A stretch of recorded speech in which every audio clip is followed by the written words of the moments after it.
You're everything's going? Everything's going. All right, good evening, everybody. We're going to open the June 17th, 2014 Planning Board meeting. It's being recorded by Don Mackey for the people at home and by our director, Robin McDonald. Is there anybody else here recording? All right. There's like no one else here. That being said, we're going to move right on to our Even our 6 o'clock. first thing. She's not here. Where is she? All right, you're not here for the... out there. Should Yeah? we ask her? I'll go. They can come in. All right. Do you want to We don't ask her? know. Just hit a few of the administrative issues first. We talked about the pizza shop. I called Angela. I never got a response. Called her again, left a message. I still not gotten a response, but I am told it's been a resolved issue. By who? A couple people I talked to said they had resolved it in one of the selectmen's meetings. Okay. So I don't know if you guys want to keep following through, or I can certainly call her again and ask her. Give us 1 minute. Actually, have Sit down. Yeah. So I will call her one more time and find out the status. From what I understand, occupancy permit was given Yep. for that establishment. Like I said, I don't see where we should be continuing with it. You just Okay. need a seating plan for the baseline showing exactly what's in there. Otherwise, you have no knowledge. Because the plan we have, you pointed out that it's not what's there. I think it would be beneficial to at least have a plan on record so we have a number of seats moving forward. Yeah, because otherwise we don't know. All right, so I'll call her and ask her that. At least get a copy of the plan, and then if they've done with it, they're done with it. Okay. All right, Todd, any? Yeah, that's fine. All right, George? Good. Should we double check the plan or I don't know. That's make up sure to it's us. correct? Unfortunately, I don't think that's up to us. Okay. I wish it were, but it is not. Okay. Okay, now, moving on, our 6 o'clock, special permit for home daycare, Leah Hastings, 114 Evergreen Drive. We're going to read some things into record. You can come up if you want. You can certainly. Okay, I want to make sure I'm reading the right thing. East Long Meadow Planning Board, public hearing, Planning Board of the Town of East Long Meadow will hold a public hearing on June 17, 2014 at 6 o'clock in the hearing room of the Town Hall, 60 Center Square, an application for a special permit for Lee Hastings to operate a family home daycare on property located at 114 Evergreen Drive. Information regarding this application is on file with the Planning Board and available to the public. Anything else? That's it. All right, Vanessa, you want to give us your name? Oh, Hold on. I'm sorry, I got ahead of myself. Excuse me. Please inquire. Good morning, Robin. This is from Ben Cote. Good morning, Robin. I have completed my inspection of the home daycare at 114 Evergreen Drive. I have found all properties to be in compliance with all state and town codes, including smoke and CO detectors. Please feel free to contact me if you have any problems or questions. This too? Yeah. Oh, second page.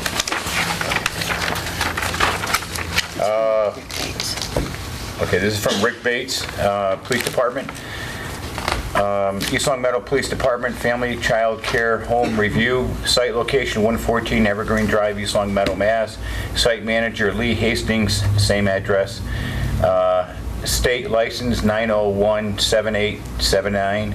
Traffic hazard, none. Recommendations or comments, site is located in a residential area with sufficient on and off street parking. Residence is clearly marked with address. Any questions be directed to my attention, Sergeant Richard Bates. All right, that's all. That's it. That's all it says here. You're going to have you state your name and address for the record. Kind of tell us an overview of what you want to do, and then we're going to talk amongst the board, and then we'll open up to the public for their input, and then we'll bring it back to the board and vote on it. All right? Pictures are there. Oh, okay. Leah Hastings. My address is 114 Evergreen Drive. I am trying to open a daycare in my home. I am licensed for 6 children, Okay. 2 of which are my own. So there would only be 4 children coming from the outside into my home, most of which are infants, young babies. Okay. So there would only be a couple cars entering the neighborhood. And it wouldn't really start, like I said, most of them are babies, so you won't have 20 screaming kids running Okay. up and down the street. All right. All right, anything else you'd like to add, or is that pretty much sum it up? Off the top of my head, I think so. This is Katie, she's going to be my assistant. Okay, and your name, your full name? Katie Whita, Okay. my address. Please. 116 Grape Street in Chicopee, Mass. Okay. 01013. I will be a full-time assistant, so I'll be there during the hours the daycare's open. Okay, which Monday is? through Friday. 7:30 to 5, Monday through Friday. Okay. So overnight on weekends. Okay. All right, if you don't have any further, I'll open up the board. Anybody want to start? George? I don't have any questions. I'm looking at the site on the aerial photography, and looks like they got plenty of room there, and they got fenced, backyard is fenced, so. Okay. Ty, any No, comments? I'm good. All right, Ralph? Not at the moment. Sandra? Nothing at the moment. All right, I'm going to open it up to the public. Is there anybody from the public that would like to speak on this proposal for the home daycare? And if you can, please state your name and address for the record. Greg Moore, 49 Sutton Place. Okay? So I've been a homeowner in the neighborhood since 1993. Okay? And I have some questions about the permit itself and looking forward to future permit in the neighborhood as well as other potential permits in the neighborhood. Okay. And I also have some concerns I'd like to share with the board. Okay. Just a little background, one of the main reasons why I chose the neighborhood is it has one way in and one way out, which minimizes traffic. My sister got hit by a car when she was very young. My parents sold their house and moved to a neighborhood as such, actually the next neighborhood right behind us, which is Brookhaven. Yep. One way in, one way out. So I kind of have that always in the back of my mind, and that was a big decision for me buying a house. Understandable. The neighborhood does have a very low traffic throughput because, it's just pretty much homeowners and guests and homeowners, not anything else going through no through traffic. The neighborhood, Evergreen, coming in the main road is a little bit challenging. There's cars parked on the street, and as you come into the street, it winds, and where it meets Fox Hedge is where our retention basin is. Okay. And at that intersection, there's a blind intersection. And often there's cars parked on the right side of the street in front of the house. Okay. So as you come through, the cars are pushed over to the other side of the road, and there's often cars coming up Fox Hedge, and either cars going down Fox Hedge or when they're coming out, it gets very close to Fox Hedge. And plus, there's kids that often are, you can't see until you go around the corner. Okay. So it's very much a blind position, and I would suggest that be taken into consideration, maybe looked at again, not just at the house, but the ingress and egress of the neighborhood, just to make sure that we're agreeing with that. I still have young children. I was a late bloomer, and I think everybody here probably knows that no matter how many times you tell kids, look before you cross the road, check both ways, do all this stuff, kids really they're not engaged with the environment. They're engaged at what's right here and now. That's the nature. They're not fully developed, so that's what happens. So have that concern just with the traffic in and out. And I know that unfortunately, many of the neighbors that are up in that area that would be impacted with a lot of traffic that already complain about the speed of just the regular traffic going through weren't notified of this meeting. Because they're not 300 feet. I think we notify everybody within 300. 300 feet. Which is up to me. So I'm at the very low end of the neighborhood. I'm only 2 or 3 houses away. Okay. So you got 51 houses in the neighborhood. Yep. And all those people that would really be affected with that traffic flow, none of them know about it. And we It just was found out. I advertised in just the assumed paper that they 2 were- times. It was advertised in the paper. That's part of our responsibility is advertise it. We notified all the abutters within 300 feet By letter, right. by letter, certified letter, if I'm not mistaken. But that's part of the parameters for them when they come before us. We have to do certain things for No, them. I understand. Okay. I understand, but what I'm saying is that the impact is, of course, people aren't reading that for the. Oh, I know. I understand that. So the people don't know. So I don't, unfortunately, I think they're not properly represented here, and safety does impact them, for sure. So, that should be taken into consideration, whatever they may think about it. I know that it really doesn't have a lot of bearing, but there are restrictive covenants, which the very first covenant is very specific residential use and excludes business use. And I know that the town zoning, that doesn't have any bearing on it. It's a contractual obligation Correct. based on the title, so that would have to be dealt with separately. But just to make sure everybody's aware that that does exist. And it's there obviously for the character of the neighborhood. I personally, because I still have young kids, I am not in favor of more traffic in the neighborhood for Understandable. historical reasons, and Yep. because I still have young kids. So that's a personal feeling about that. Okay. I have questions about the permit itself. So we're saying you can only be licensed for 6, but that's per person, and the state could issue, that we could hire somebody else in and have 12? No, there's a cap of 10. There's a cap of 10. Right now, I think our special permit Total children within the home. within the home, Okay. So if she including, has 2, there only could be 8 more. 8. right. But it's a totally separate license, and there's a lot more paperwork. And that's not my And then- license. Yeah. But it could Several have. years. It could go up to 10. It could go up to 10. Because the bylaw has been changed to allow up to 10, but they would have to come back before us, explain all that to us, So, Not just us, the state also. the state also. no, I get it. But it could go to 10. Yes. Let's let him finish. So there's nothing really in the future for preventing that. If it was, once the special permit is done, you'd have to go through all the paperwork again to comply with all the statutes. Right? Correct. But that could happen. Another piece of information is we already have daycare right at the head of the neighborhood. It's 2 lots over, and there's another one walking distance down the road. So I don't know whether or not regionally we look at the limit, because I say if we put 1 daycare in, is there a limit that the town looks upon about 2 or 3 within the neighborhood? I can tell you, That does for traffic? if I may, the state, it's a way of right for these people. The state doesn't discipline or doesn't discriminate whether how many we have, where they are, or anything like that. What the state says, basically, as a planning board, we could decide, make sure the police have done their job, the fire have done their job. Safety is key and utmost of importance to this board. But as far as how many are in the town, how many kids they have, that's really not part of this board's purview, just as long as they meet all the criteria that we have set forth based on what the state has set forth. But the safety is. So that's my point. So at what point does the town look upon, well, Evergreen's get too much traffic because, at what point do we say, 1 daycare, 10 kids, or 3 kids, another daycare with 10 kids? Because you can't discriminate, obviously, No, but- against who you're allowing to have them in. So that's my point, is how do we negotiate the traffic coming in the main way in and out? At an individual residence, obviously, is parking, it's just that, all the requirements. But Right. with respect to the traffic on the one-way in and out of the neighborhood, as this, if it were to expand, and I'm not saying it's going to. Right. But it potentially could. Yeah, and that's You can't say no. And we do have a safety officer. His name is Rick Bates. He goes out, he inspects, he checks the traffic. He reports to us. We rely on his report because none of us are traffic or safety engineers. So according to him, it does fall within the realm of safety under his purview. So we have to take the advice that he gives us and act upon that accordingly. So based on what he has told us so far, we have no reason to disagree with him. Okay. And is there a process for, validating that with safety for traffic? You can certainly call him and ask him that. I'm sure he's got some findings, whether he has notes or not, that I don't know. Okay. But if it gets to be an issue, you could certainly make a complaint. They would go out and do an investigation, and they would determine the factors after that.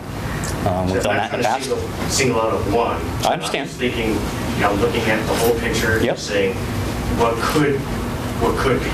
What could happen? How do we manage that to maintain the safety level and the character of the neighborhood, which is really why people are there. I mean, everybody lives in the neighborhood knows that it's a very highly desirable neighborhood, exactly for the reasons that people buy it. The safety, the character of the homes, the quietness. The neighborhood's very quiet, so there's a lot of character there. Houses go for sale; they sell in days, not months, literally. Unless the house is priced, ridiculously. I mean, most of the houses even sell before getting on the market. So there's a reason for that. We would like to, as homeowners, maintain that level of safety and character within the neighborhood. Okay. And I know that those are the things that you address, is the safety and character, is meeting, does it meet those requirements for the residential area? Yep. So, Okay, is there anything else you'd like to add? no, that's it. Okay. All right, I appreciate that. Is there anybody else that would like to speak? Yes, sir. Mr. Chair, more of a question. Peter Kokotis, 32 Sutton Place. Thank you. I just wanted to check with this board. Yep. Since the new bylaw was, I think, reinstated the bylaw for daycare, Yeah, I want to say 2 years ago, 3 years ago. Does that sound about right? has your board ever been presented with other neighborhoods that have restrictive covenants like Nottingham, or even, maybe even the, is it the Meadows or? Yeah. To the best of my knowledge, no. What the covenants are really has nothing, that's a board within and of itself that has nothing to do with this board. The state, we have to allow it by state rule and or mandate.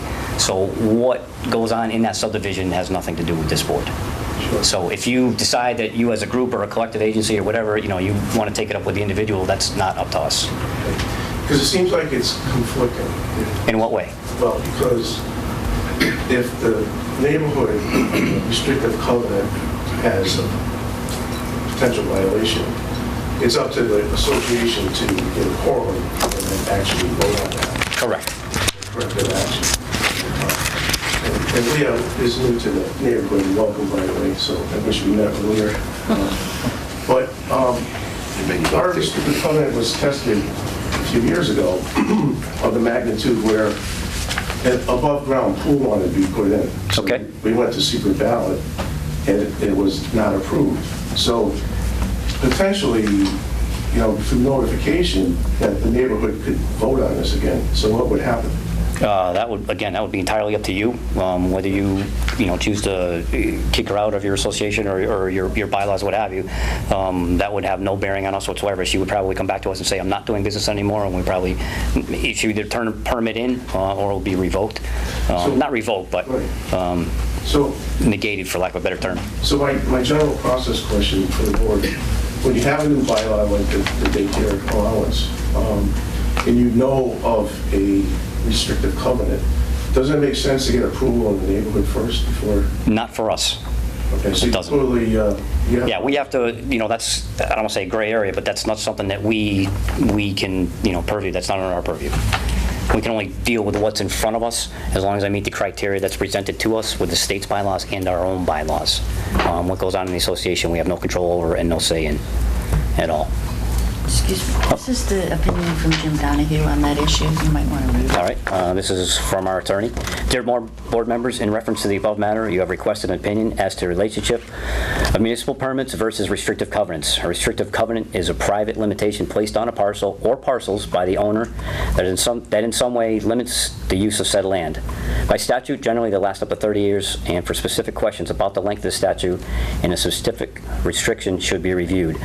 Please be advised that the existence of a restricted covenant limiting the use of the parcel of land has no effect on the ability of a municipality to issue a permit for the use of said parcel. However, the issuance of any permit that authorizes actions or activities that are prohibited by the restrictive covenants does not in any way affect the town restrictive covenants.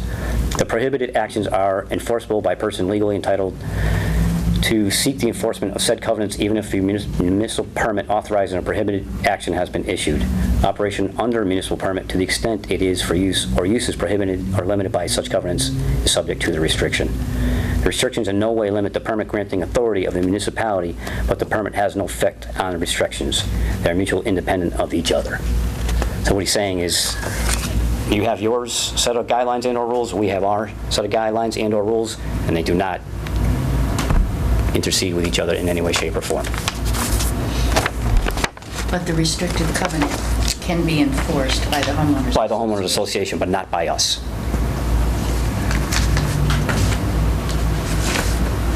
All right. Anybody else would like to speak? Seeing none, I'll bring it back to the board. Anybody want to make a motion to close the public hearing, or do we want to discuss it some more? I did Oh, certainly. I did want to make a comment on the traffic. I'm allowed 4. One of the families that wants to send their children to me has 2 children, so the maximum number of cars would be 3. At Okay. the most. The potential there could only be 2 extra cars a day. The maximum is 3 that I will have Okay. entering the neighborhood. Are you gonna have those kids, you're gonna have the extra 4 kids every day, or? Monday through Friday. Okay. Make a motion to close the public hearing? Hold on. No. Yeah. Can the public speak again, or? Yep. Certainly, go ahead. Name. Just one comment about that. Certainly. Because I've been through all this, 3 kids. Everybody's, life's changed. So today, all kids are shuttling together, and in 6 months, it might be a completely different story. So I understand that's a valid point today, But as we look forward upon this, you can't consider that as the way it's going to be. Most would ever be before. Before at the most maximum. Okay, thank you. All right, I do have a motion to close the public hearing. Do I have a second? Second. All those in favor? Aye. All right, do I have a motion to approve the daycare as presented? So moved. Pending further discussion? Second, I'm sorry. Second. I think the further discussion would be simply to stipulate our special permit, each finding that we need. Okay. Yeah, we have a list of findings that will go along with the special permit that we're going to read into record. Mr. Chairman, I just want Certainly. to make a comment. I certainly have been through Evergreen on numerous occasions because we've dealt with the detention basin there, and I know some people that used to live there. I've driven through there.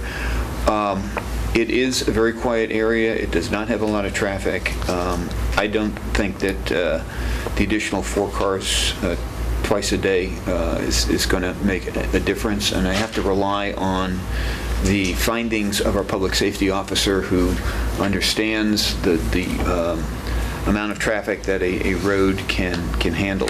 So just making that comment. Okay, thank you. Todd, I'll go to you. I'm good, thanks. Sandro? Good. Ralph?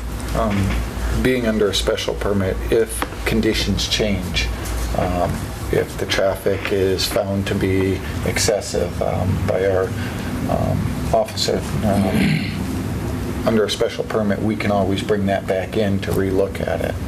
And Yeah, if we get complaints or something like that, we can bring you back in to talk about it or discuss it further. All right, so I think we should vote on it, and if we do pass it, then we'll read these into record. Does that make the most sense? I think you have to read them first, no? Read it first. Let's read them first. All right, we're going to read these 8 things. Mr. Richards? When you know it. Here you go.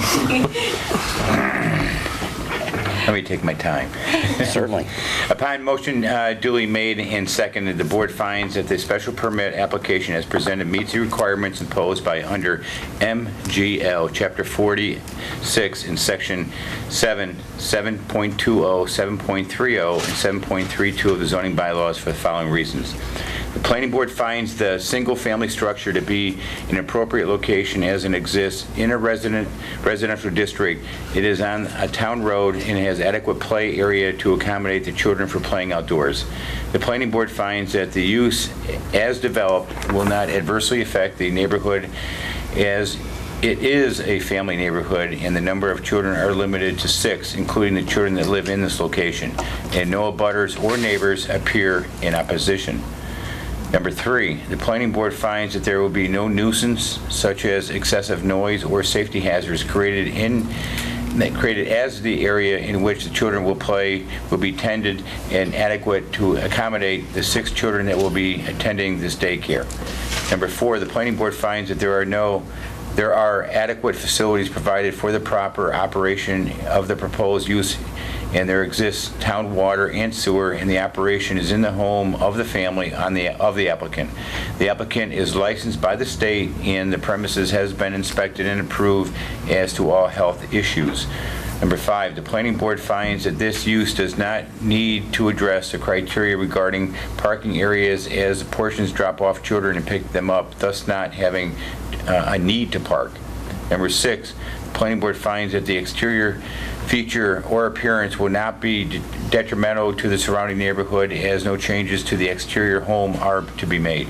Number 7, the planning board finds that the design of access drives are adequate for use as the house is a single-family home with appropriate driveway in residence. The East Long Meadow Police Department has reviewed the site and has determined there is no traffic hazard to be addressed. The planning board finds that the use is in harmony with the general purpose and intent of the zoning bylaws as the property is located in residential C zone, a zone which was created for home and family living. Got all that? Chairman? Yes, sir. The only thing I'd like stricken is under number 2, where it's stated, and no abutters or neighbors appeared in opposition.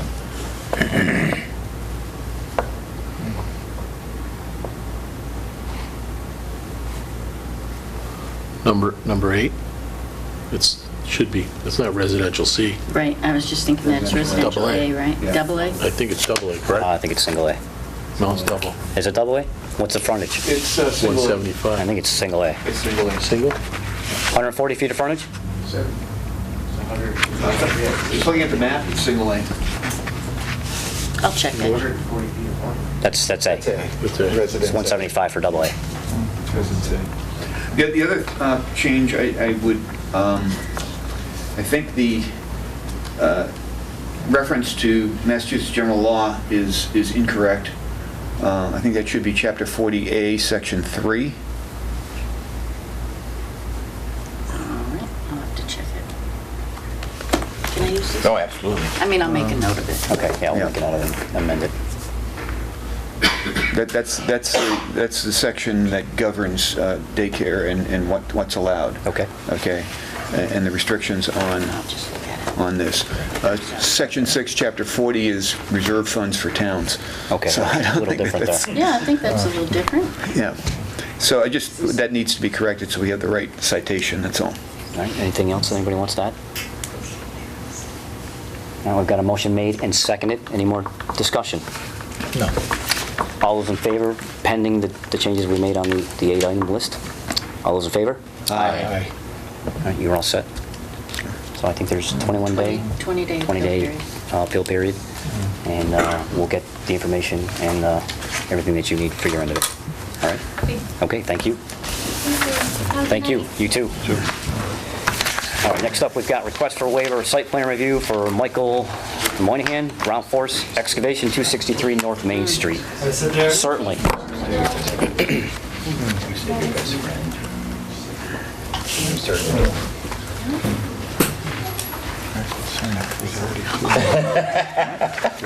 Yes. Property owner, Brittany Moynihan, Michael Moynihan, 263 North Main Street, East Long Meadow. Phone numbers are listed here. Name of proposed business, Ground Force Excavation. Owner of business, Michael Moynihan, 263 North Main Street, East Long Meadow. Property district, residential C. Number of employees, including owner, 1. Date of last parking plan with copy of the same is blank. Summary of business, excavation, commercial vehicle, home office only, no customers entering, no materials, no machinery, no equipment stored. The equipment is stored in Munson. And the application's been signed and dated June 9th, 2014. All right, so in essence, you're looking for a home office? Yeah. Okay. Is there anything else you can give us? That's it. Okay. Name and address and for the record? Mike Moynihan, 263 North Main Street. Okay. All right, so you're looking for a home office, no commercial vehicles will be stored there? Yeah. All right, I'll open it up to, start with George. So looking at the aerial photography, there's no place to store a commercial vehicle on the site. Okay. This is a very small lot on North Main Street, residence C, I believe. Okay. So, but yeah, as long as the applicant understands that he can't keep the vehicle, sir. All right. That's the main thing. Could I keep it in the back? There's another driveway that's actually on Shaw Street that's above. No. Yeah, Well, actually, you're allowed one commercial vehicle. must be screened from, garage view. and/or screened from view. One commercial vehicle, 1 ton or less in rated capacity. All right, that's what I have. So you're saying that I can? But it has to be screened from view and/or garaged. So Not somebody- visible. Okay. Oh, Anybody- all right. So I would have to park. Okay. So Yeah. I would have to park it on the upper driveway, not the lower one. Which Well, is on Main as long Street. as somebody drives by, they cannot see it. Okay. So, I understand it's a little bit hilly over there, so, Yeah. basically, at a parallel level, we ask it to, be screened in or garaged Okay. from that kind of view, right? You understand that? Yep. Okay. Ralph? Or George, are you finished? That's good, yeah. Okay. Ralph? So the equipment is stored? Yeah, Anything it's that all you in have is Munson. out in Munson? Yeah, yeah. You're not looking to bring anything back to the house? No. Except for the one vehicle Yeah, that you just that drive, one, which, the one truck. again, reiterate that screened from view or garaged. Okay. And that's Okay. all I have. Sandra? Repeat. If everything's screened and not visible, it's fine with me. Okay.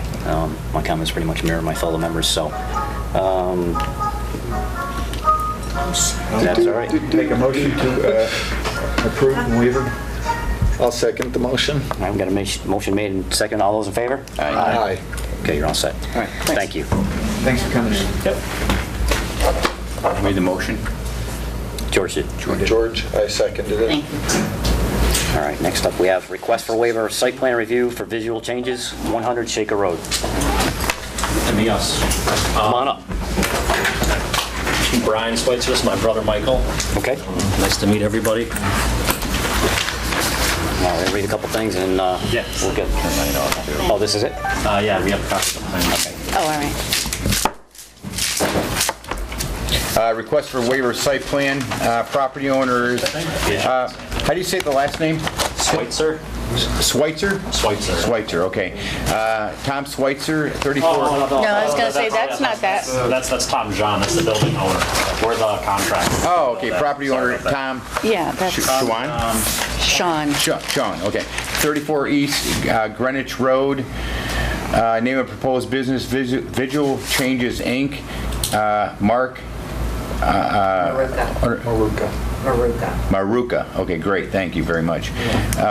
Business owner address 139 Glen Farms Road, East Long Meadow. Property address is 100 Shaker Road. Property district is B. Allowed use is yes. Proposed hours of operation Monday through Saturday 9 to 9. Number of employees including owner is 5. Date of last parking plan with copy of the same. Wow, this is unusual. It's got Echo Tech and a phone number. Okay. Summary of business operation, full service beauty salon, and the application's been signed and dated May 13th, 2014. Good. Probably have you guys state your name again, name and address for record, and give us some more people what you're looking. My name is Brian Schweitzer. Address is 231 Butler Road, Munson, Massachusetts. Okay.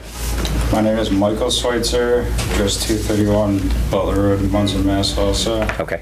And we're looking for a waiver of the site plan review for 100 Shaker Road. Really, we're hoping that the waiver's approved so we can ultimately get a building permit and start construction as soon as possible. Okay. Because really, yeah, we're ready to do it. We're really kind of in a slow patch right now, to be honest, and really, would like to get this going. We actually originally built, we built the original building, which is owned by Tom John, Atrium Dental, and I believe that's there was a site plan review for the original that was building. Accepted for that originally. Yeah. So this is basically space within that space. Yes. Okay. Yeah.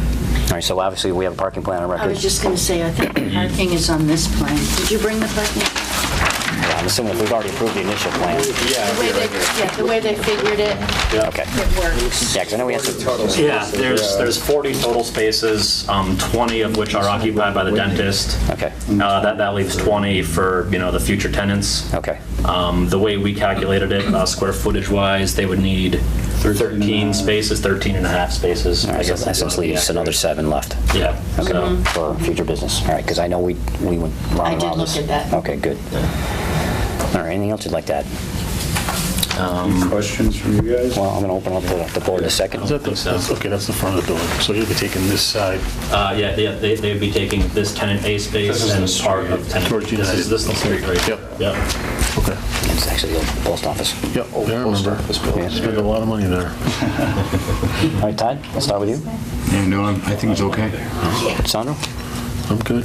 Ralph? Mr. Chairman, I just Certainly. want to make sure Visual Changes right now is under special permit as a massage therapy salon. Okay. I believe what they're looking for is a waiver of site plan for a personal care facility, knowing that if the massage therapist is going to come to Shaker Road, that they still have to come in for a special permit for a massage therapy salon. Right. But in the meantime, if we approve the waiver of site plan as a personal care facility, they can start the renovations and all that they need. All right, so you guys understand that? Yes. Customer understands that? Perfect, yeah. Okay. All right. And George? I second Ms. Page's comments that they will have to get a special permit if they want to do massage therapy there. Okay. And if I can. Certainly. I've spoken with them about it, and they're fully aware of it. And the reason that they're going this way is because until they get a special permit, they wouldn't be able to get a building permit.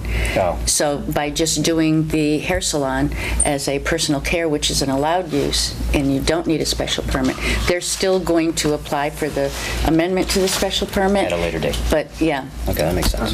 Just get construction underway, correct? right. Mhm. All right, any more discussion? All right, do I have a motion to approve the plan is presented. Second. All those in favor? Aye. Gentlemen are all set. Thank you very much. Thank you very much for coming in. I'd like to thank the board for their cooperation. Thank you. Very good. Thank you very much. We have to go through it again. Yeah. Yep. All right, next up we have Keith Mosier. I think I said that right. Yep. Peapod to Stop and Shop. I just received Rick Bates's response, so if you don't mind, You want to leave it? when Todd can read it off of here after you look at this. All right, so you want to do that first, or you want to do the plan first? No, we'll do the... You want me to read your phone first, or would you like me to read We'll do the waiver first. Waiver first. Yeah, and then what I'll do is for the file, I'll print it out. Okay. Heritage MZL LLC, in care of Katz Properties LLC, 247 West 30th Street, 11th floor, New York, New York. Phone numbers are listed here. Name of proposed business, Stop and Shop, Pickup Point, Peapod. Owner of business, Stop and Shop Markets. Address is 1385 Hancock Street, Quincy, Mass. Property address is 470 North Main Street. Proposed hours of operation are 7 in the morning to 8 p.m. Number of employees are 4 to 6. Date of last parking plan is blank. Summary proposed business operation is pickup point for groceries that have been ordered online. The application has been signed and dated June 5th, 2014, and also dated June 10th, 2014. Do you want to read base comments now? Sure. Well, I think it would be relevant to the discussion. Okay, this is a comments from Rick Bates to Robin McDonald regarding Peapod. Morning again. I met with the store manager and came to an agreement for the proposed Peapod. It is recommended only 3 be installed at the location instead of 4. It is also recommended the bench against the wall furthest to the west remain in the same location, and the other bench be moved directly across from in and out the inside of the support post. Please see diagram. If you need an official report, you can let me know. Thanks, Rick. You want me to repeat that about the benches? Or are we good with that? We're good with it because he marked on the plan. Oh, you have a diagram? Okay, Yeah. great. Thank you. As everybody knows, Rick's our safety officer. I'm sure you're aware of that too. No. Rick Bates is our safety officer for the police department. Okay.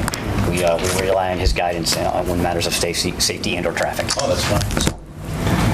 All right, please, if you could, state your name. I'll be quite honest with you, we're dropping them to 3 anyway, so. All right. Can we have you state your name and address for the record? My name And is then Keith Moser. Okay. I live at 29 Hospital Road in Medfield, Mass. I'm a construction project manager for Stop and Shop. Okay.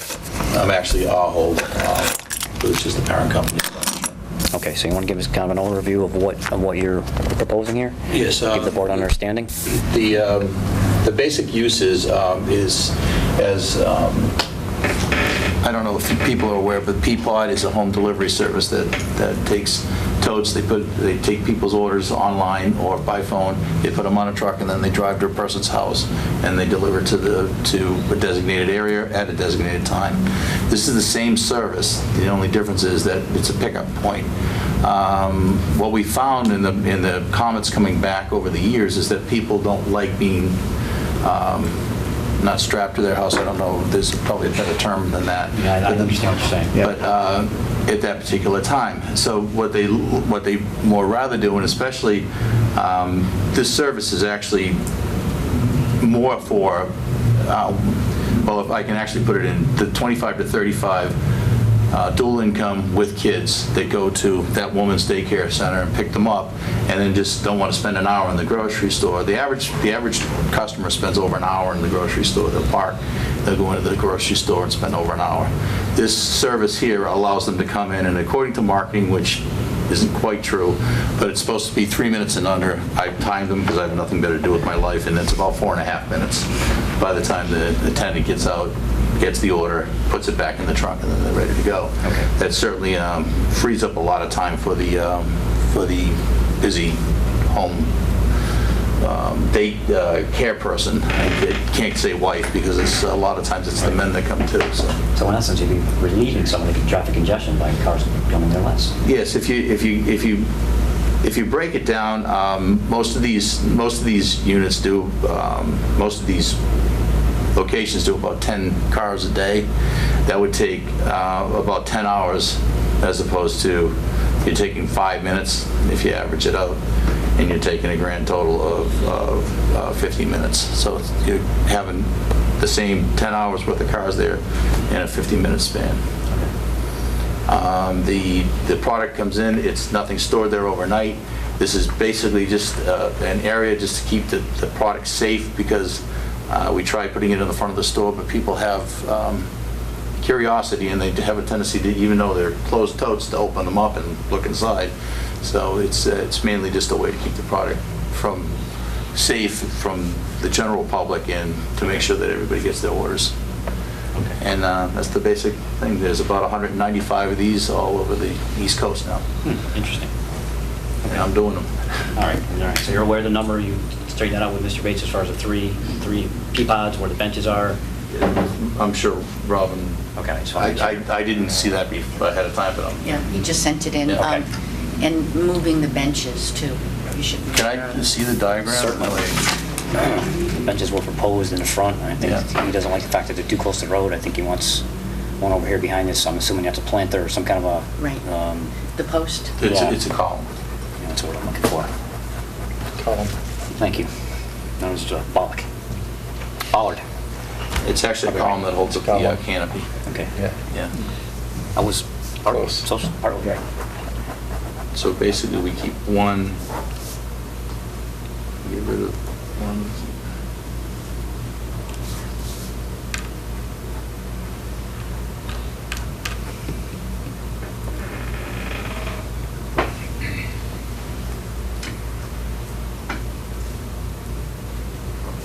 That's not a problem. Okay. I'll start with George. Okay, help me understand, how are these stocked? Are they pulled from the store? No, they're taken from, this particular one would be taken from the Agawam Ware Room, they're called. Believe it or not, packing these totes is a specialized. Right, so how do they get delivered then? In the Peapod trucks, they come to this loading dock in the back, just like loading that. dock in the back, and they bring them through the store to put them in these, okay. Correct. Yeah, that's what I know. That was... Okay. Perfect. And then secondly, someone's coming to pick up. They basically are standing there while it goes into their trunk. They're not actually parking in the fire lane. No, they're not. The standard operating procedure doesn't allow. We actually camera these units.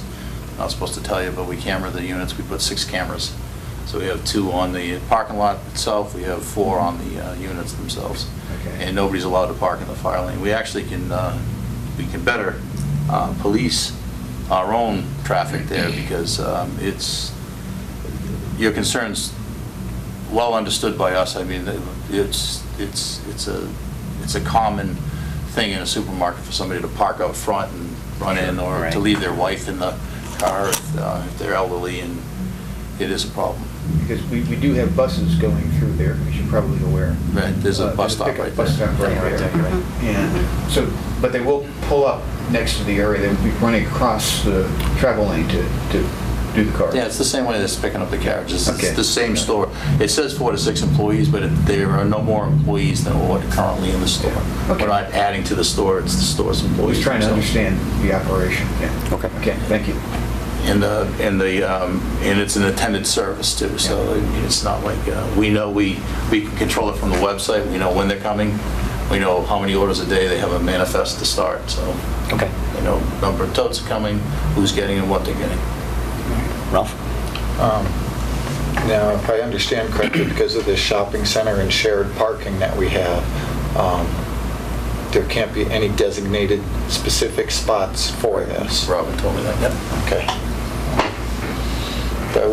And you answered my other question as far as the delivery. I'm glad to hear that it will be coming in the back and through the store.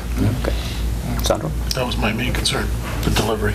Mr. Richards? Yeah, traffic was my concern, and you've answered my questions. You know, I know it doesn't carry a lot of weight because I work for Stop and Shop, but we can actually police the fire lane a lot better. Yeah, it sounds like with all the cameras. And, well, we can also, just by the attendant not allowing people to be there. So it's almost a monitored thing now, as opposed to the storm manager walking out every now and then noticing somebody sitting in the parking, the fire lane. Okay.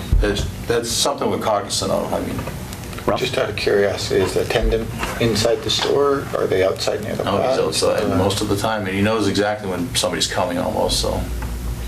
Yeah, I mean, I'm assuming People put the a pod time is an down. hour, an hour, in other words, They between give 1 them and 2. a 2-hour time frame, but they Oh, put okay. they put an exact time down. I'm more so. curious as to how I get my groceries. I'm going to be honest with you, I'm older, I wouldn't use the service, so It's a I like waiver. to pick my own. I'm sorry? It's a waiver. meat and Okay.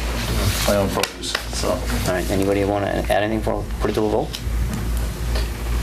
Are we doing this under a waiver? Is that it? Yes, we are. Okay, so I'll Just make a been informed motion of to that. approve the waiver of site plan for Stop and Shop Peapod. I'll second that. All right, any more discussion? All those in favor? Aye. You're all set. Thank you very much. All right. Where do I send the decision? To the address on the application? No, it'll get lost there. Yeah, that's what I was afraid of. It'll get lost in the Where back should I row go? of corporate. If you want to just write it up here, where I should send it? Thank you. All right, and we're Joe Connolly. Have you come up? We'll discuss development of 330 Chestnut Street. 330 Chestnut. Yep. Yes. Just in case you replace my wife. Okay, thank you. Thank you very much. My wife has a gift shop down there, it's a long story. Oh, all right. It would be, but it's Oh. 7 hours away from my house, but Oh, dear. we won't get into that. We're still married, so that's good. Well, that's a good thing. Thank you. Thank you. You too. This is Nick Marizzo. He's with Colliers. He's our real estate broker. Okay. Thank you. Yeah.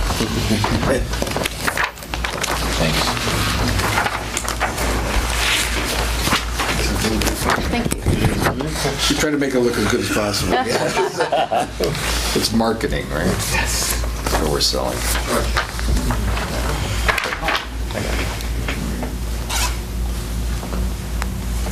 All right. I could give him one I'm too. gonna let you guys start and then, So my name We'll is go from Joe there. Conley. I'm with Modak Properties. We currently own the property, and we have tried over the years to get a tenant into the building. We had most recently Blue Homes Technology. They came to us as a startup company, and then they found out that their core business was out in California, so they relocated.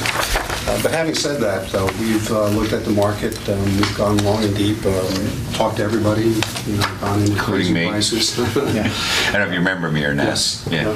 And recently, we've been talking to people, and I just came back from the real estate show. They have a national conference on it, and we talked about the site with various developers and what to do with it. And so the question came that we have ceiling heights that are either too high or too low. And then the configuration of the building, the aging of the building. We've looked about cutting the building down, reducing the size, trying to do an incubator program on it. We've talked to Mass Western Economic Development Corporation to see what they could do to help us try to find a tenant and make that marriage. So having said that, I'm on the planning board in New York City. I'm the chairman of the planning board, and I always kind of like it when developers come in and say, what would we like to see? So I'm at the point now coming to you and saying, what would the town like to see with that property?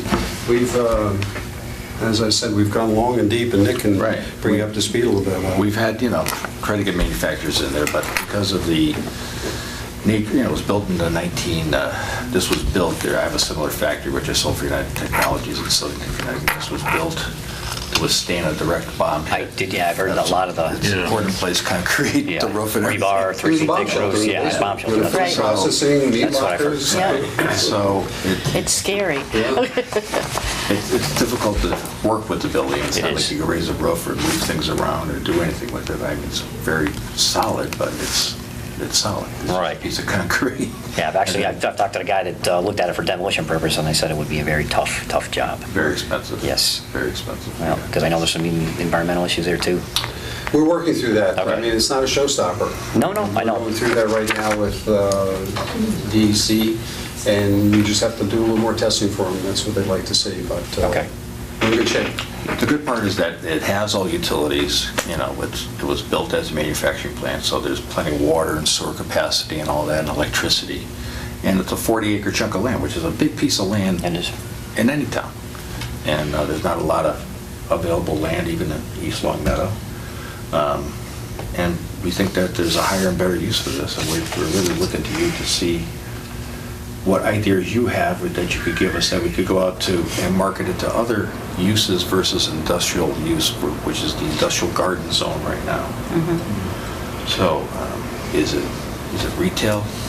Is it apartments? Is it condos? Which seems to be the only market that seems to be growing in this Stop and Shop that's going on here. Yeah, I know, because I know, this may have changed, but in Somers, Connecticut, Lego built a huge building too, and I believe a lot of that is empty at this point. I know they're using some of it, but I don't think Actually, we were kicking this around the other day, and one thing you don't note on here is that we've got major cable adjacent to your property. It goes down the rail trail. This would make a great server farm. Think about it. You have all the power you need because it was built to have high power because of the machining that was going on there. You've got, currently, there is one dark cable and 2 light cables under the rail trail, which is right next to you. And there is room in the conduit for more cable. Right, fiber optics. Fiber optic. Yeah, this was installed from Mass Mutual about 5 or 6 years ago, I guess, to connect their facility in Springfield with their new facility in Enfield. Right. And the town put it in for them. The town got one fiber optic cable for the town's use. Right. One from Mass Mutual, and there's one that I believe is still dark.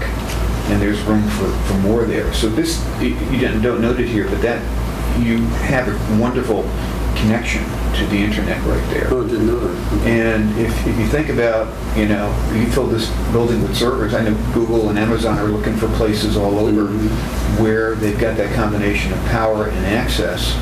And a bomb shelter. And bomb shelter. So it's protected. It's protected.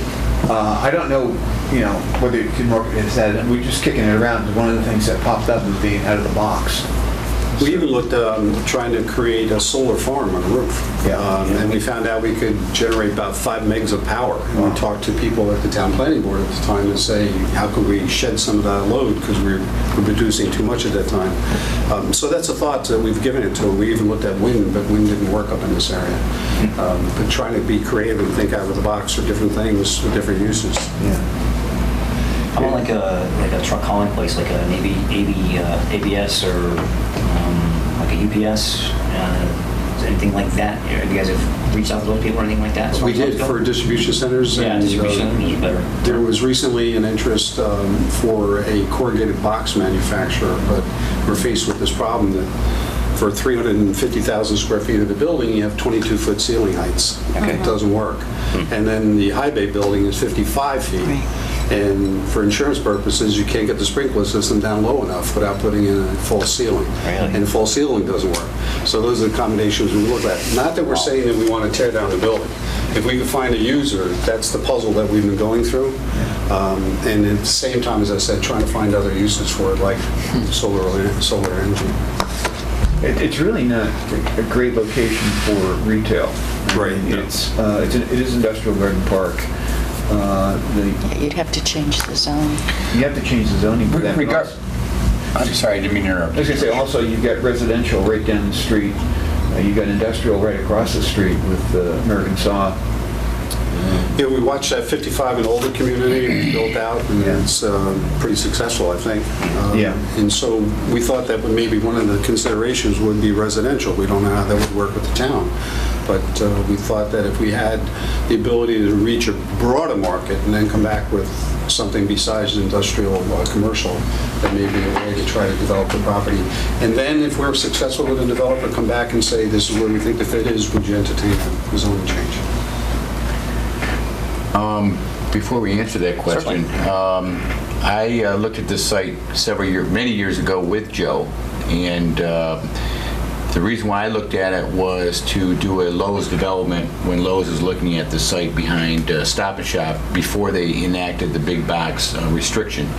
And at that time, Lowe's attitude was, what they liked about the site was they still got the East Long Meadow customers, they got the Long Meadow customers, they got a few maybe from Wilbraham, but they're also picking up a lot of customers from Enfield because they couldn't find a site in Enfield anyways. Okay. So, but that's now off the table because of the zoning restriction. But as far as retail goes, there was retail interest at one time, but because of our current zoning, it's not allowable. Okay. From a residential standpoint, it is adjacent to Residence A, and it is also adjacent to planned adult residential. So if it were to be rezoned, which would have to go to town meeting, of course, it would not be an isolated residential parcel in the middle of an industrial area. Now, it does have Arkansas across the street and other industry across the street, but it's adjacent to residential, so Yeah, I think residential would probably be a better fit than an industrial complex. Yeah, I feel residential, that's really the growth that we find. I've sold a bunch of parcels in Enfield. We just did a 340 unit deal in Enfield, and On the, that was on the Long Meadow Enfield line? Yeah. Yeah, that project that was kind of down up. Right. Yeah, okay, I know what you mean. Sure. fell apart. Yeah, I've looked at that 100 times. Yeah. We finally sold it to a guy in Ellington who's going to develop it. It's 340. Jimmy Gassay and those guys, Ludwood? No, but one of those groups. Chapman. Chapman. Yeah. You want to add something? Yes, the 55 and older residential development that's down the road. Yeah, rulers. I'm not sure, George, if you were on the board then, but the planning board worked very hard to do a sliding scale for smaller units to put 3 on 1 acre parcels rather than just one larger one. Yep. And that would help keep the costs down. Okay. And that's why most of the homes in the Roulier project, the people from East Long Meadow can't afford them because they're very high. They're large, they're 2,200 square foot houses. And if somebody did something for 55 and over in a smaller scale, where Probably people sell very can well. afford them, you know, the elderly, 55 and older that are looking to sell, they're not looking to buy another house for $500,000, which is what those houses are selling for. Right. These people can't afford it anymore. Right. They'll go down south in North Carolina. Yeah. Whatever it is. We have found that some of the more successful I didn't think so. is to have that blend of affordable, and then affordable has a lot of definitions, but to have some market rate within there, but to have affordable, so it makes something that's a better community for it. But we're open to any suggestion. There's better financing for 20% affordable. Right. So are you guys entertaining going for a zone change before the town? Is that something you guys would entertain or bring before this board? We just came informally to talk to you, kick around some ideas and see if you're dead set against something, but maybe amenable to something else if we can develop a better plan. Yeah, I would love to see the site developed or used, as I think a lot of people would. Yeah. You know, what the best purpose is, I think that would be hard to say. I'm not in disagreement with the residential aspect of it at all. I mean, I'm looking at the building for residential, 55 and older. You got 55-foot high ceilings. Yeah, affordable 55 and over, but We would do a demolition on the site and take down the buildings. But my concern regarding anything that has to do with residential is the numbers don't work. I mean, right now you're talking $162,000 an acre, and you still have to take the building down. Yeah. And which is an additional cost, and the developer doesn't even know if there's environmental issues that need to be resolved too. So I'm not sure any kind of residential would work just based on the math. So I'm not sure that can be considered unless the price was different.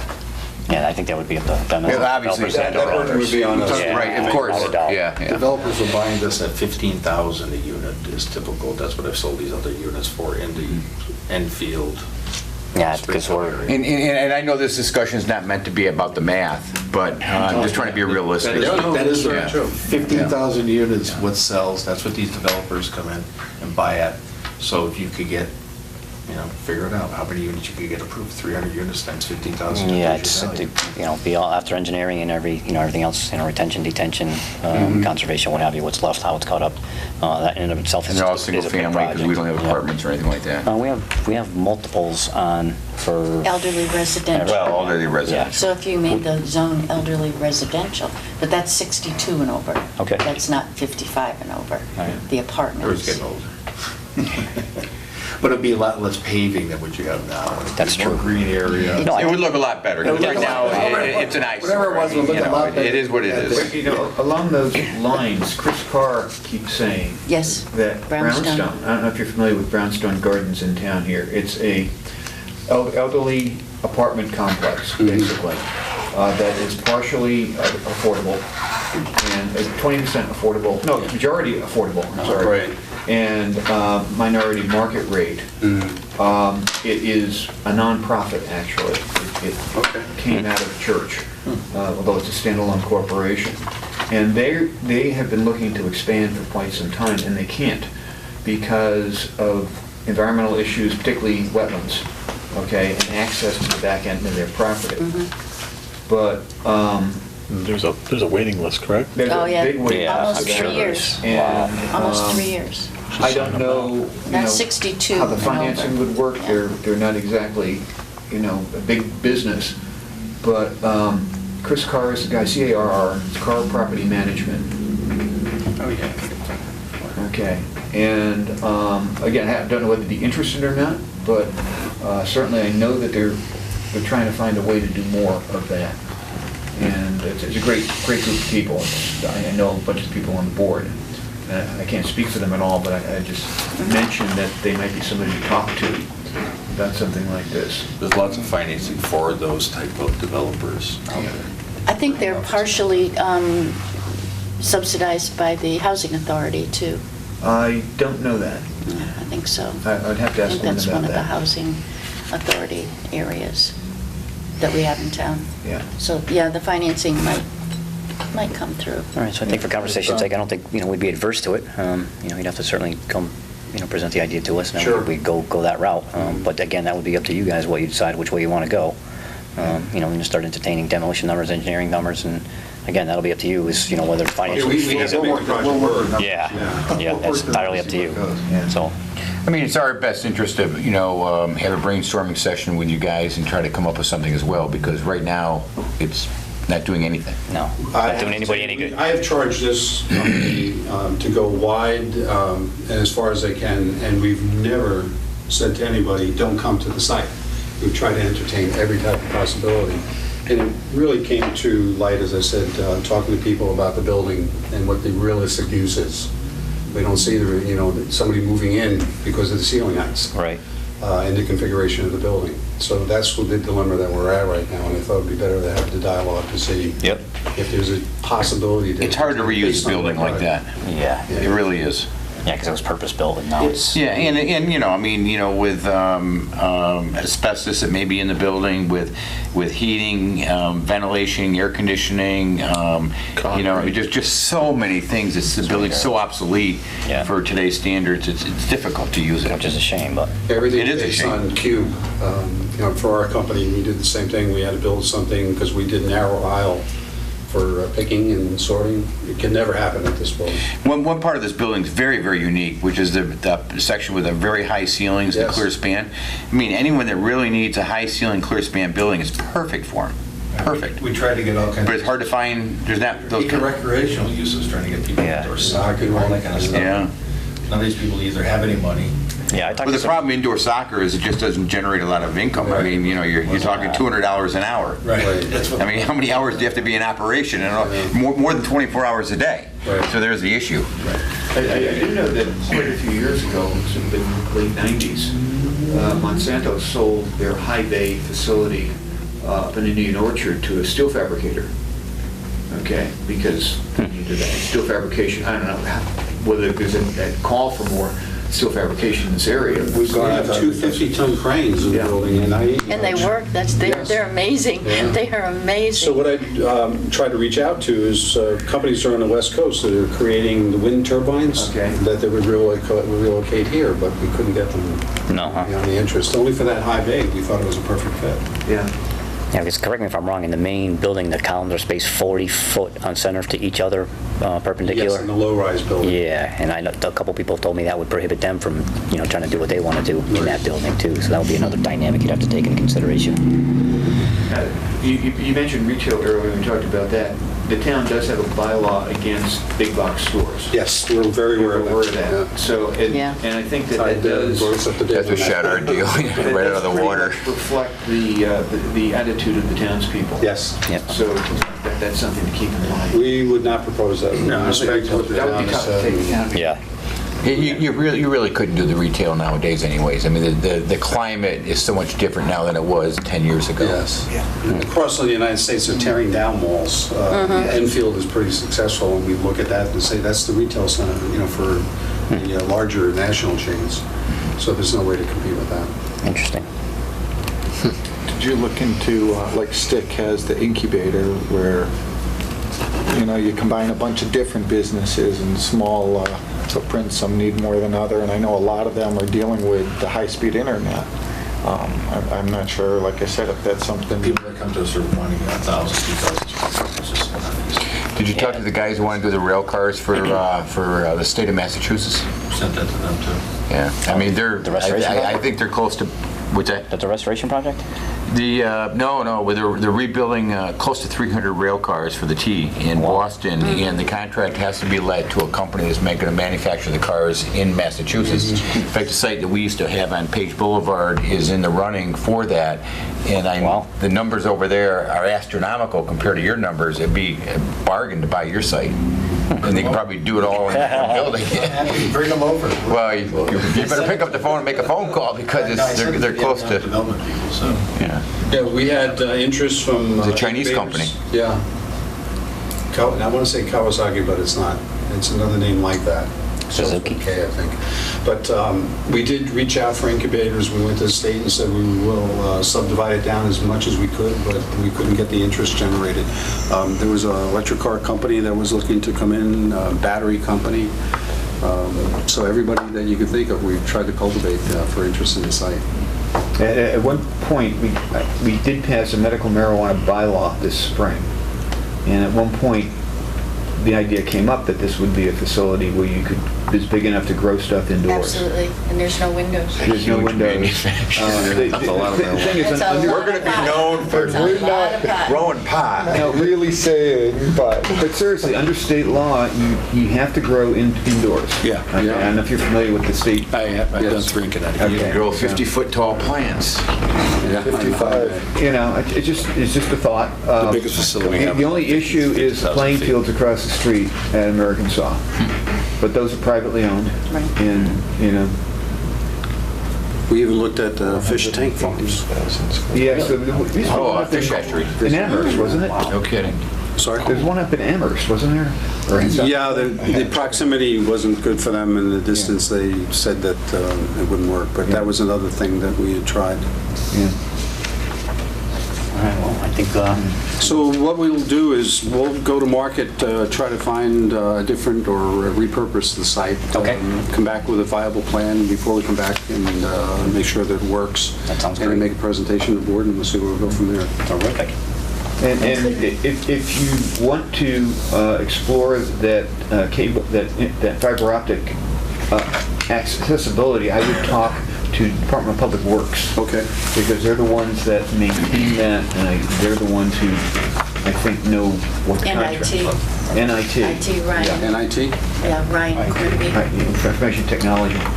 Yeah, between the two of them, they would know what the deal is with Mass Mutual, and, eventually you probably have to get to Mass Mutual if you wanted to put run another line down there. I don't know who controls I'm not sure. the dark line at this point, but it's certainly a marketing plus that's available right next door.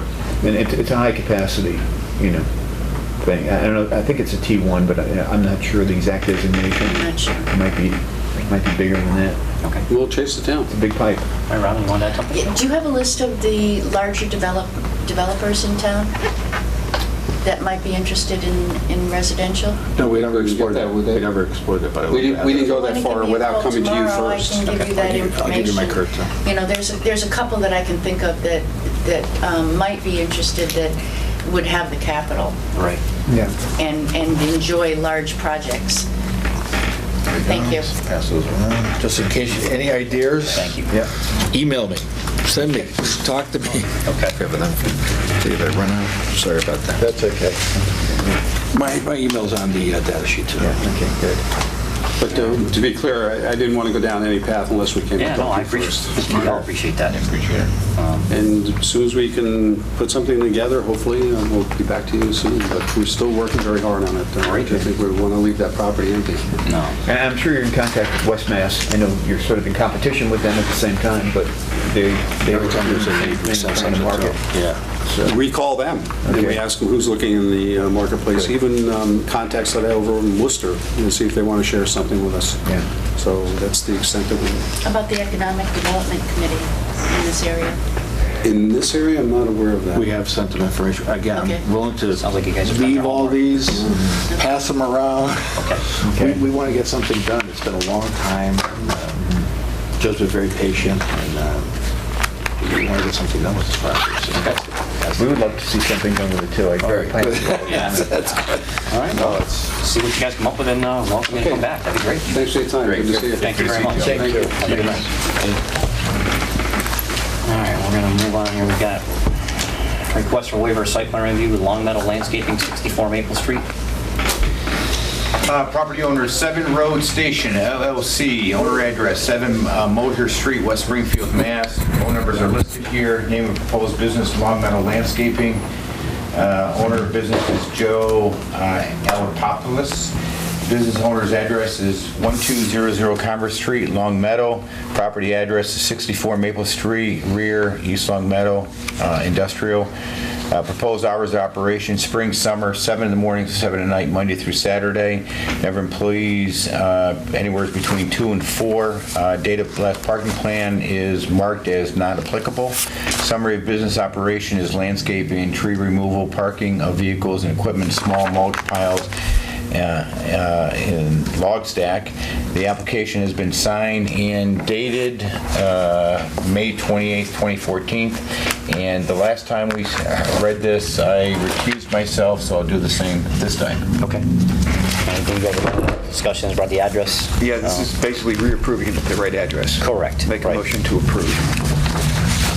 Second. Further discussion? Absolutely. Recently went by there today. Yep. Although it does state 64 Maple Street, there's no way to access the rear of the property from 64 Maple Street. It's completely fenced in. There's no gate there. The only access is through Maple Court. There's also a log stack directly across. So if you come in Maple Street, you can't get to the rear of the property because of the way they've stacked the logs and all. If you remember the last time, I thought that we shouldn't waive a complete site plan on this, that I thought it was important. The fencing around it's completely gated in, locked gate. If there's a fire in there, now the mulch piles have at least tripled in size. I know Ben Cody from the fire department states he doesn't even want mulch put around a building for fear of a fire, and yet we've got a stack that's over 300 cubic yards. I think a site plan is needed on this. I do understand that the only reason he's even back in front of us is simply because of an address.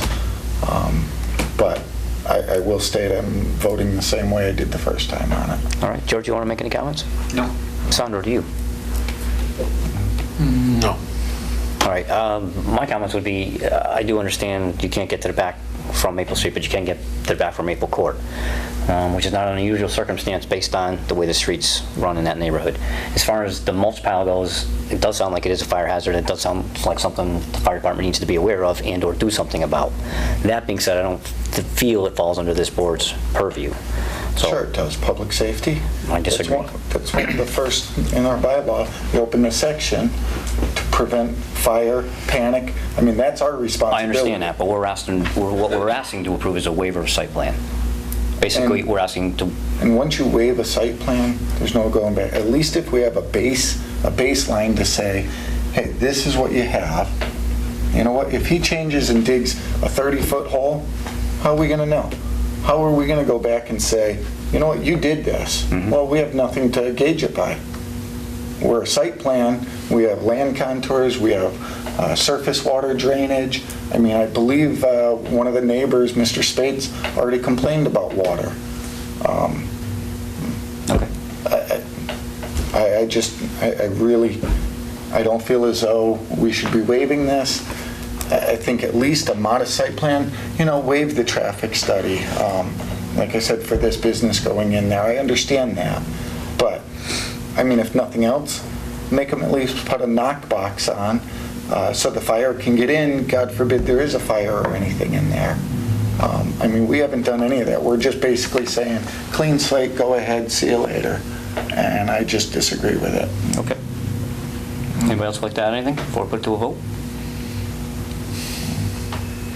Make a motion to approve? Second. Any more discussion? All those in favor? Aye. Aye. All those opposed? Nay. Passes 3-1. Got it. All right. Mr. Richards? Yes, sir. We're going to do a request for a waiver of site plan review, American Tower, 30 Benton Drive.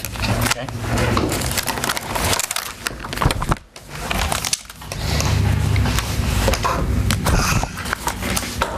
Property owner is American Tower Corp. Owner's address is 10 Presidential Way, Woburn, Mass. Phone numbers are listed here. Name of proposed business is non-applicable. Owner of business is non-applicable. Business owner's address, non-applicable. Property address, 30 Benton Drive. Property district is RA. Allowed use is yes. Hours operation, non-applicable. Number of employees, non-applicable. Date of last parking plan, non-applicable. Summary of business, Sprint is proposing to install 3-panel antennas along with equipment into existing cabinets located at the base of the exterior communications tower. See attached letter of authorization for the signature. The application has been signed June 5th, 2014. All right, Robin, you have some information? No, the only thing that they're doing is they're just installing the 3 antennas, Okay. Swapping them out. Okay. They're not changing the cabinets on the ground at all. They are adding or correcting the electrical components in the cabinets that are there now. Okay. So they're not disturbing anything, so Concom isn't involved, and they're not changing the actual site, just switching out the antennas. Okay. Anybody have anything they'd like to add? Straightforward. Ralph? Second or third time you've done this? Yeah. Yes, Ralph? different carrier. Yeah. Do we know how many different carriers? I think there's at least 5, probably closer to 7. And so this is just a different carrier swapping out their Right, antennas? they're at all upgrading. different levels Okay. on the tower. But they all have special permits. And if they added cabinets or did anything, then they'd need at least a DOA for Concom, because conservation is there, and they would need an amendment Okay, to but the they're not special changing the permit. footprints or anything like that, just the aerials, Right. aerial antennas. Sandro, you want to? I'm good. Todd? I'm good. All right, everybody good? All right, do I have a motion to approve waiver site plan review for American Tower, 30 Benton Drive? Second. So moved. Sorry, second. All right. All those in favor? Aye. All right, next up, we have request for signage for 51 Prospect Street. Right, we have 3 of them. Okay. Shaler Photography, The Spa of Eden, Cabello, Hair and Nail Salon. Right, Todd's going to read. all on the same. You want all 3 read? Let's read all 3, but vote on 3 independently. Everybody comfortable with that? This is the sign. It's all the same sign. It's all one sign with 3 different businesses. It is. You want to take it whole or individually? I take it as a whole. Okay, that's what we'll do then. We'll read the 3 and then we'll vote on it collectively. Okay. How's that sound? Sounds okay. All right. Company name and owner, Cabela Hair Design and Nail Salon, 51 Prospect Street. Phone numbers are listed. Square footage of area proposed sign, 8.2 square feet. If freestanding height above the ground, 9 to 10 feet existing. Projection, if any, not applicable. If attached to the building, does the sign project over pedestrian way? No. Setback from property line 5 to 6 feet. Distance to the nearest property line is side yard is 5 to 6 feet. Distance to top of sign, not applicable. Is proposed sign permanent? Yes. Number of existing signs, 1. Total square footage of existing signs, 15.34 square feet. Total number of proposed signs, 1. Total square footage of proposed sign, 8.2 square feet. The application's been signed. The cost is $2,400, which would be $600 for Cabela sign. I believe that's it for Cabela. Shaler Photography, George Shaler, 51 Prospect Street, 8.2 square feet. It would be the sign. Freestanding, yes. Attached to the building, no. Freestanding 9 to 10 feet above the ground. Projection, if any, none. Does sign project over pedestrian or vehicular way? No. Setback from property line 5 to 6 feet. Distance to nearest side yard 5 to 6 feet. Proposed sign is permanent. The total number of proposed signs is 1.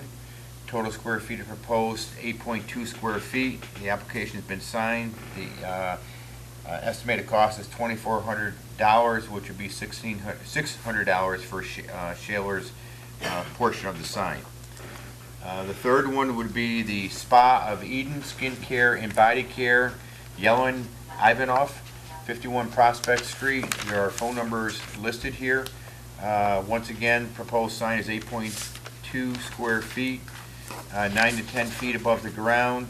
Setback from property line is 5 to 6 feet. Near side yard 5 to 6 feet. Proposed sign is permanent. Number of existing signs is none. Double-faced. Be 1 double-faced sign, 8.2 square feet. The application's been signed. Total project is $2,400 with a $1,600 contribution made by Spa of Eden for the same. All right, if I may, you guys remember they came to us and there was some setback issues, so we sent them to the Zoning Board of Appeals, which they signed off on. The reason for that obviously was a setback, so they were comfortable with the setback, with the information that was provided and the safety aspects of that. So with their blessing, it's come back to us to approve the change in signs for the same location with the same setbacks. Does anybody have anything they'd like to add? I think I covered it all. Just, this is a pre-existing non-conforming use residency. Yeah, it's a non-conforming use. I think the Non-conforming. pre-existing is kind of the gray area here, so we debated that? It's existing now. Correct. It's Right. existing Existing with use a variance. that's existing, which therefore makes the current sign non-conforming because it's in a residential area. Right, So, but ZBA has signed off on it. So Correct. Granted a They variance. they have a waiver, so I'm comfortable with it. I just want to make the point that, Okay. so we have it on record that this is residency, we don't forget that. Okay. Very good, Joe. All right, Ty, you want to add anything? No, I agree. Sandra? Nope, we're good. No? This is one that went to the ZBA. It did receive a variance. I think that was a good choice by the ZBA, actually. The sign's in a good location for the parking area. It's not in visual way or anything. My only question going forward would be if they change any lettering on the sign, they have to come back in front of us. Yes. I would think so, yes. And what about, do they have to go back to the ZBA for a variance to change? No, once they have the variance, they have the variance. So it's simply a sign permit after this? I think Correct. that would make the most sense. That's all I have. Terrific. That's wonderful. Okay. All right, any more discussion? I'll make a motion to accept the sign as presented. Second? All right, got a motion made in second. All those in favor? Aye. Okay. If I could add to that, Certainly. once the variance is granted, purposefully for this, for the distance, it's legal. So from now on, that sign is It's a a legal legal sign. sign. So you treat it Right, just but it- as you would any other But in sign. essence, it'll still have that variance attached to it on record. Right, Okay. right. mhm. For clerical, nothing else.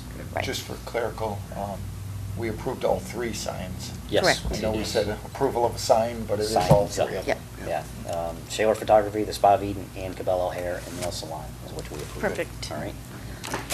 Pizza shop, we talked about the Field Industrial Drive. I'm meeting with Mr. Bird tomorrow to bring out the plans to him. I'm sorry. Yeah, and it just, you know, he wanted to know what was happening, what was approved. So I asked Robin to get those for us. I'm gonna go meet with him and explain it to him. He's been very patient with this board and myself. And lastly, we had an issue with the Grazianos as far as access to their property. Based on town council's advice, we brought that to the Board of Appeals. The Board of Appeals agreed or decided that there was access to the property. However, what was presented at that meeting was that they are in direct violation of the special permit by storing product and/or vehicles on the residential property. So that being said, I'm going to leave it up to this board and its members to decide what you want to do as far as moving forward. Don't everybody speak at once. Well, if now ZBA has ruled that they're in violation of special permit. They have not ruled, it was Agreement. discussed. It was brought out, Okay. attention was made. They've opined, if you will. Correct. That they're in violation of special No, permit. if I could, Sorry. agreement, the agreement, not the special. Not special permit, the agreement. The agreement, has been- paragraph 2 of the Has been agreement. violated. Yeah, Right. Mhm. okay. So I think we need to call them on it. Ty? Yeah, I agree. I Sandra? mean, Oh, the sign, an agreement's been signed, everyone, Yes. both parties agree to it, both parties have to honor it. Sandra? Fortunately, agreed. The problem I have with this is we've sent a letter to the building inspector asking for him to give an opinion. He gave an opinion. We did not appeal his decision within 30 days. So we don't have that avenue to go through him again for a 2-year process from what Mr. Donahue was saying. Not on the Now- agreement, on the frontage I issue disagree we with do. No, actually on the agreement, because that was our first letter to Mr. Hellier, was we felt as though he was in violation of the agreement, section number 2. Mr. Hellier responded, said, I find no violations. We waited after 30 days. We politely said, nah, we disagree, would you take a look at it? He ignored us, whatever, I don't know how you want to word it. 30 days went by. Then when we brought Mr. Donahue in, we talked about frontage specifically. And we appealed the frontage. We found that they were not in violation of their frontage. But we've already gone through that process, and from what I understand is 2 years before we can bring that up again. But Jim Donahue also spoke, and it's in our minutes, that there may be another avenue, but he hasn't gotten back to us as far as what that other avenue is. Well, I That's would- what he said that night at the I would ZBA respectfully hearing. disagree, Mr. Page, because the timings of the 14 days, the 30 days refer to complaints about zoning violations. This is not a zoning violation we're talking about. We're talking about a failure to abide by an agreement that we had. The agreement has nothing to do specifically with the zoning bylaw, okay? I would disagree, because if you read the agreement, it specifically states that business activity is not to take place on the residential lot. That's zoning. What we're saying is you can't do a business activity on a residential lot because the zoning doesn't allow it. We shouldn't have to have said that in the agreement, because the zoning bylaw would rule. We put it into the agreement, okay, to make sure that it was absolutely clear that this was the way it was going to be. We're not going after them for a zoning violation, we're going after them for a violation of the agreement, which is not zoning, which there's no statutory limit on. This is not something that's covered by 40A. All right, I think, if I may, in all fairness to all parties, why don't we consult town council once again?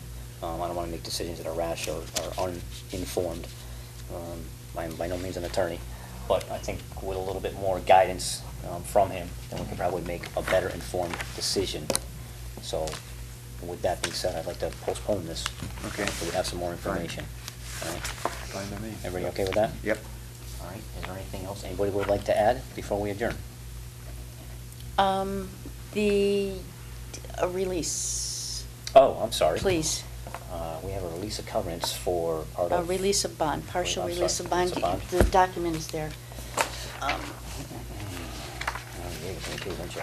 Yes, I did. Ty, did you abscond with my documents? Geez, I hope I did not. I know Here it that's is, here it is, here it is. a penalty of bad things. Bad things. Okay, this is a partial release of bond for Bella Vista. DPW has gone out, Ready? looked at it. Do we want to read these numbers in the record, or we just want No, to? you don't have Okay. to. I mean, you can if you want. But this right here is, we're releasing the bond in the amount of $20,701.20, and the town continues to hold $120,918.28 for the rest of Phase 1. All right, and DPW obviously given us these figures and facts. Yes. So And Mr. Parent has also spoken with Mr. Pacella, and everyone's in agreement. Terrific. All right, does anybody have any comments? Make a motion to, I have to rely on their expertise. They said yes, so I'm fine. Okay. make a motion to release the bond. Second. Partial. Second. All right, motion made and second. All those in favor? Aye. All right. Okay, now I'm going to start with George. Anything before we wrap up, George? No. Ralph? Review of minutes. Okay, let's hold on. All right, let's get to that. I'm getting... I Sorry, need I'm 3 getting ahead of signatures myself. on that. All right, let's start with the minutes. All right, let me see. Okay. February 25th. Good, we're all good with those. You're How's good that with line? it? Thought we already did February. Mr. Mitchell? March 25th? February 25th. We're that far back? Well, Ralph, where are we on that one? make a motion to approve the minutes of February 25th. Second. Motion made and second. All those in favor? Aye. All right, what do we have for next for minutes? March 11th. March 11th.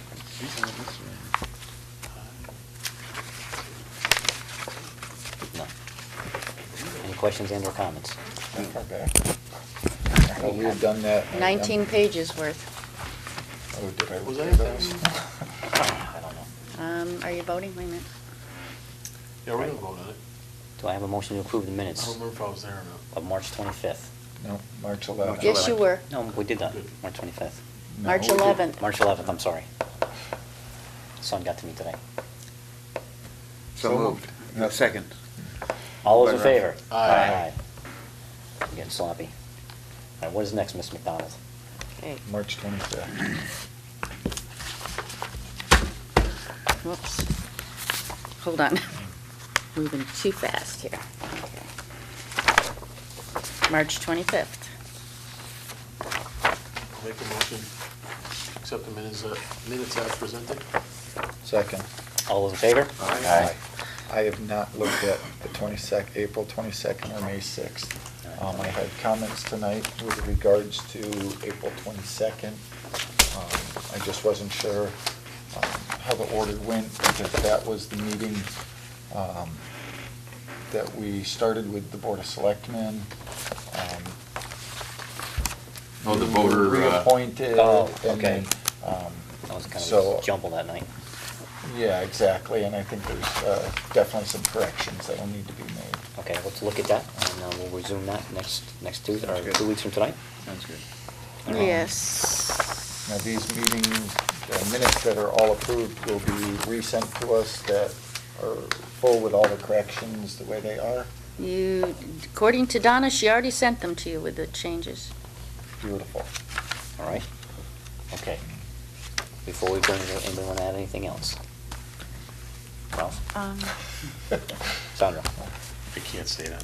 Okay. All right, anything? I'm all done. Thank you very All right. much. Do I have a motion to adjourn? Great job. So moved. Second. All those in favor? Aye. Don, thank you.